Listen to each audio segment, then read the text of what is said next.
ہوا اور اس میں صوبہ خیبر پختونخوا اور صوبہ بلوچستان کے جو ہمارے پارلیمانی لیڈرز تھے وہ بھی تشریف لائے. اس میں سندھ اور پنجاب کی جمعیت کے ذمہ داران بھی اس میں شریک ہوئے. اس میں ان تمام جو ایف اے ٹی ایف کے دباؤ میں اور ان کے شرائط کے تحت قانون سازی کی گئی اس پر ایک اعلامیہ تیار کیا گیا جو میں آج آپ کی وساطت سے پوری قوم تک پہنچانا چاہتا ہوں. اقوام متحدہ کی قراردادوں پر عمل درآمد کے لیے رکن ممالک کو پابند کرنا، اس میں رکاوٹ ڈالنے والے لوگوں، اداروں اور ان کے افراد کو مستوجب سزا قرار دینے کے لیے قانون سازی سے جہاں قوموں کی اظہار رائے کی آزادی کا حق سلب کیا گیا ہے، پاکستان کا فرض تھا کہ وہ اقوام متحدہ کو آمادہ کرتے کہ کشمیر سے متعلق ہندوستان کو 1948 اور 49 کی قراردادوں پر عمل درآمد کا پابند بنایا جائے. جس وقت پاکستان کے پاس کشمیر کے حوالے سے اتنا بڑا دعویٰ روز اول سے موجود ہے، آج ہم بین الاقوامی اداروں کے ان کی فوری ضرورت کے تحت پاس کی ہوئے قراردادوں پر تو پاکستان میں قانون سازی کے لیے تیار ہو جاتے ہیں، لیکن ایک لمحے کے لیے ہم نے ان کے سامنے اس بات پر اصرار نہیں کیا کہ وہ کشمیر کے حوالے سے سن 48-49 کی قراردادوں پر عمل درآمد کرے، اپنے آپ ہندوستان کو اس کا پابند بنائے. اس سارے قضیے کا افسوسناک پہلو یہ ہے کہ ایف اے ٹی ایف کے شرائط کے تحت قانون سازی کے عمل میں پاکستان پر دباؤ ڈالنے والوں میں انڈیا بھی شامل ہے. کیا میسج آپ اپنی قوم کو دینا چاہتے ہیں؟ جو قانون سازی ہو رہی ہے اور جس کے حوالے سے بین الاقوامی طور پر پاکستان پر دباؤ ڈالا جا رہا ہے، دباؤ ڈالنے والے گروپ میں انڈیا خود شامل ہے. اس کے دباؤ میں تو ہم یہ کچھ کر رہے ہیں، لیکن ہماری سفارتکاری کہاں گئی؟ ہماری وہ صلاحیت کہاں گئی کہ جس کے ذریعے سے ہم عالمی برادری کو یا عالمی فورم کو اس طرح متوجہ کر سکیں کہ وہ ہندوستان کو بھی کشمیر کے حوالے سے قراردادوں پر عمل درآمد کے لیے پابند کر سکیں. مستقبل میں اگر اقوام متحدہ کشمیر پر کوئی قرارداد منظور ہونے میں کامیاب ہوتی، ایک نئی قرارداد وہ لے آتے اور آزادی کشمیر کے لیے لڑنے والوں کو دہشت گرد قرار دیا جاتا ہے، یا ہمارے قومی اثاثوں اور ہمارے قومی مفادات کے خلاف کوئی قرارداد کی کوشش ہوتی ہے یا پاس ہو جاتی ہے، تو کیا ہمارے ان قوانین کا اطلاق ان حریت پسندوں پر بھی ہوگا؟ اس بارے میں موجودہ قوانین میں کوئی گنجائش نہیں رکھی گئی. بین الاقوامی اسٹیبلشمنٹ کے آگے ہمارے حکمرانوں نے گھٹنے ٹیک کر دیے. اس کے خطرناک پہلوؤں سے قوم کو آگاہ کرنا چاہیے. یہ کیا کہ ہم نے ملک کو بچا لیا ہے اور ہم نے ملک کو مشکل سے نکال لیا ہے. آپ نے ملک کے مستقبل کو تاریکی کی طرف دھکیل دیا ہے. آپ نے ملک کی آزادی کو داؤ پہ لگا دیا ہے. آنے والے مستقبل میں نااہل اور سلیکٹڈ حکومت میں ایسے گھمبیر مسائل سے نمٹنے کی صلاحیت نہیں. ملک کو اس قدر اقتصادی طور پر کمزور کر دیا گیا ہے کہ ایف اے ٹی ایف کے شرائط پر قانون سازی کے لیے مجبور کیا گیا اور پاکستان کے بازو مروڑ کر قانون سازی کرائی جا رہی ہے. اور پھر ناکام خارجہ پالیسی اور کمزور لابنگ کی حکومتی ناکامی کو لے کر قوم کو تسلی دی جاتی ہے کہ ہم نے ملک کو بلیک لسٹ سے بچا لیا ہے، جبکہ سیاسی طور پر ہمارے اعصاب جب مضبوط تھے تو ماضی میں کبھی F A T F Pakistan کو اپنی شرائط پر قانون سازی کرنے پر مجبور نہ کر سکا. میں اس کی وضاحت کر دوں کہ یہ کوئی پہلی مرتبہ نہیں ہے کہ ہم گرے لسٹ پہ ہیں. کوئی پہلی مرتبہ نہیں ہے کہ ہمیں بلیک لسٹ قرار دینے کی دباؤ میں رکھا جا رہا ہے. ہم پہلے بھی گرے لسٹ پہ گئے. پیپلز پارٹی کی حکومت کے آخری حصے میں ہم بلیک لسٹ پہ چلے گئے. نئی حکومت آئی، جمہوری حکومت تھی، اس نے ملک کو واپس گرے اور اس کے بعد وائٹ کرا دیا.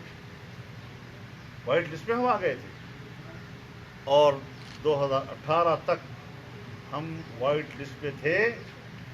جب سے ان اہلوں کے حوالے ملک ہوا ہے ہم دوبارہ گرے لسٹ میں چلے گئے ہیں اور ہمیں کہا جا رہا ہے کہ اکتوبر تک ہم آپ کو بلیک لسٹ کر دیں گے اگر آپ اس کے مطابق قانون سازی نہیں کریں. پیپلز پارٹی کی حکومت کو کیوں مجبور نہیں کیا جا سکا اس قانون سازی پر؟ مسلم لیگ نون کی حکومت کو اس طرح کی قانون سازی پر کیوں مجبور نہیں کیا جا سکا؟ اسی لیے ایک بڑے بین الاقوامی منصوبے کے تحت ایسے ایجنٹوں کو ملک پر مسلط کیا گیا ہے تاکہ وہ ایف اے ٹی ایف اور بین الاقوامی اداروں کے دباؤ پر قانون سازی کا ہدف حاصل کر سکیں.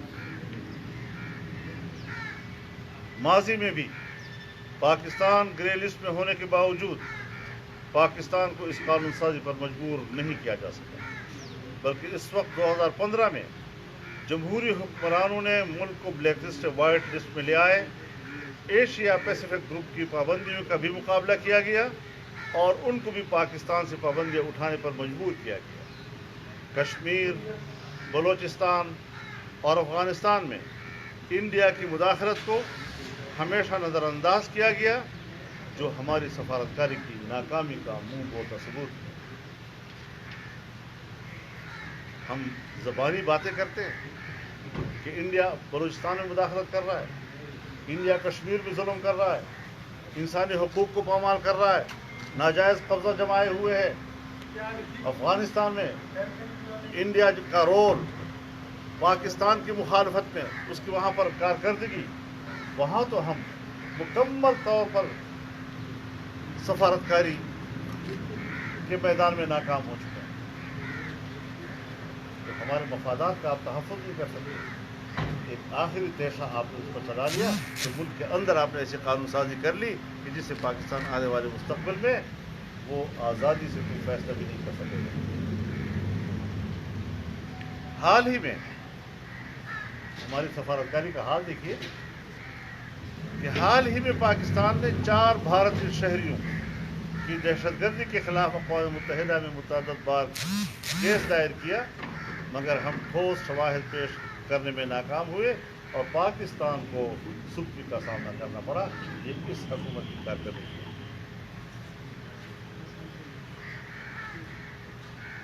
یہاں یہ امر بھی قابل ذکر ہے کہ حکومت نے اس اہم قانون سازی میں نہ تو اپوزیشن سے کوئی مشورہ کیا اور نہ وہ ان قوانین کے پاس کرنے کے مرحلے میں شامل رہے، بلکہ حکومت نے اپنی اکثریت کے بلبوتے پر اور بین الاقوامی پریشر پر پارلیمانی روایات کو مکمل طور پر نظر انداز اور بلڈوز کیا جو قابل مذمت ہے. اس میں کوئی شک نہیں ہے کہ ہماری 2 بڑی پارٹیوں نے سوچا یہ کہ ہم اپنی ترامیم پیش کریں اور ان ترامیم کا ان کا خیال یہ تھا کہ فائدہ ہوگا، لیکن وہ ترامیم بھی ان کے قبول نہیں. تو اس طریقے سے ایک کمزور موقف لے کر پیش کرنا اور ہم اس طریقے سے سفارتکاری کے محاذ پر قوم کی سکھی کا سبب بن رہے ہیں، پاکستان کی سکھی کا سبب بن رہے ہیں. اور ابھی آپ نے دیکھا بھلا اس طرح بھی کوئی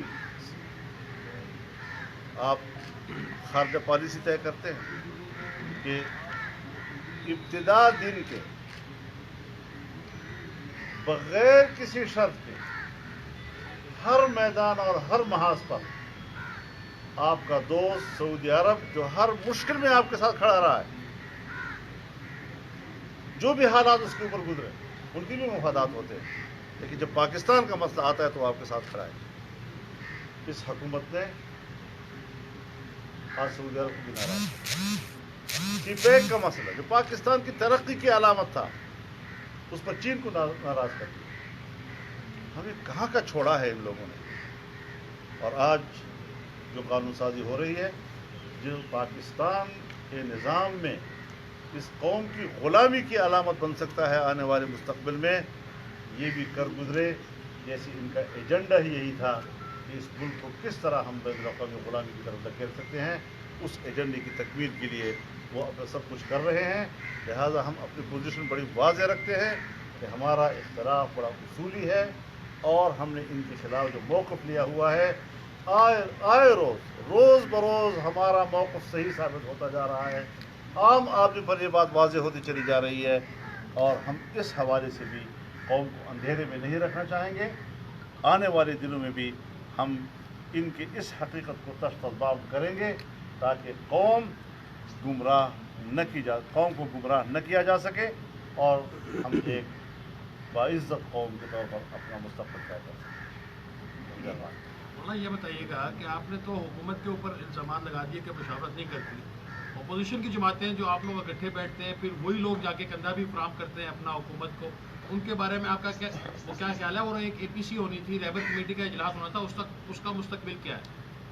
میرے خیال میں یہ ایک مستقل سوال ہے جو ہماری اس پریس کانفرنس سے متعلق نہیں ہے، لیکن سوال آپ کا اپنی جگہ پر ایسا نہیں ہے کہ حالات ہم نے جو ان دو ہماری بڑی پارٹیوں نے موقف لیا، اس پر ہم نے اپنے تحفظات کا اظہار کیا، اپنی ناراضگی کا اظہار کیا ہے، اور اس وقت جب میں آپ کے سامنے گفتگو کر رہا ہوں وہ ہمارے تحفظات کو دور نہیں کر پائے ہیں، تو ظاہر ہے کہ اب آل پارٹیز کانفرنس تو اسی صورت میں ہوگی۔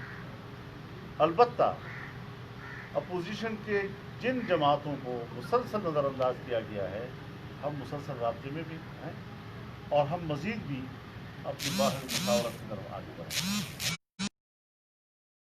کہ ہم بھی وہاں موجود تھے I-9 میں، جب بلاول بھٹو زرداری صاحب آپ کے پاس تشریف لائے تھے، اور وہ جو ہی اٹھ کے گئے تھے تو اس کے بعد آزادی مارچ کا اعلان ہو گیا تھا۔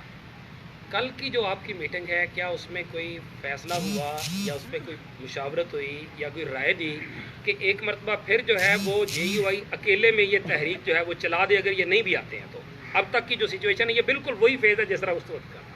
دیکھیے، جواب تو ہمیں بھی آتے ہیں، لیکن ہم احتیاط کا دامن چھوڑتے نہیں ہیں۔ آپ دور کیوں جاتے ہیں؟ بہت دور کی بات ہے۔ لاہور میں ایک دن میری میٹنگ ہوتی ہے جناب میاں شہباز شریف صاحب کے ساتھ، اگلے روز میری میٹنگ ہوتی ہے بلاول صاحب کے ساتھ۔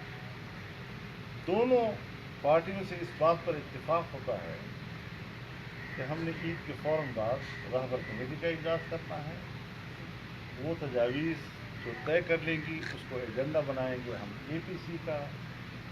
میں وہاں سے جہاز اسماعیل خان کے لیے روانہ ہوا، راستے میں پتہ چلا کہ اگلے روز وہ حکومت کو وہ شکایت ہماری بنتی ہے کہ ابھی تو ہم جو ملاقات کر چکے تھے اور جب ہم نے ان کے ساتھ گفتگو، اب یہ جو ایک تصور دیا جاتا ہے کہ سر جی میں دے رہا ہوں، میرے پاس ہے، موبائل میں مصروف ہے، آپ ایک کام کریں۔ یہ باتیں تو ایک دفعہ طے ہو چکی ہے کہ حکومت ناجائز ہے، تو اتفاق رہا ہے ہمارا، پھر اس سے کسی خیر کی توقع رکھنا، پھر اس پہ بلیک میل ہونا کہ جی تو ملک کے مفاد کی بات ہے، ورنہ ملک کے مفاد میں آپ کی تراغیب کو قبول کیا گیا۔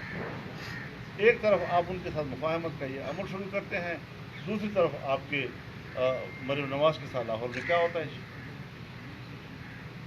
ایک طرف آپ ان کے ساتھ مفاہمت کا ایک رویہ اختیار کرتے ہیں، دوسری طرف آصف علی زرداری کے خلاف نئے کیس آتے ہیں، ان کی پیش رفت ہو جاتے ہیں۔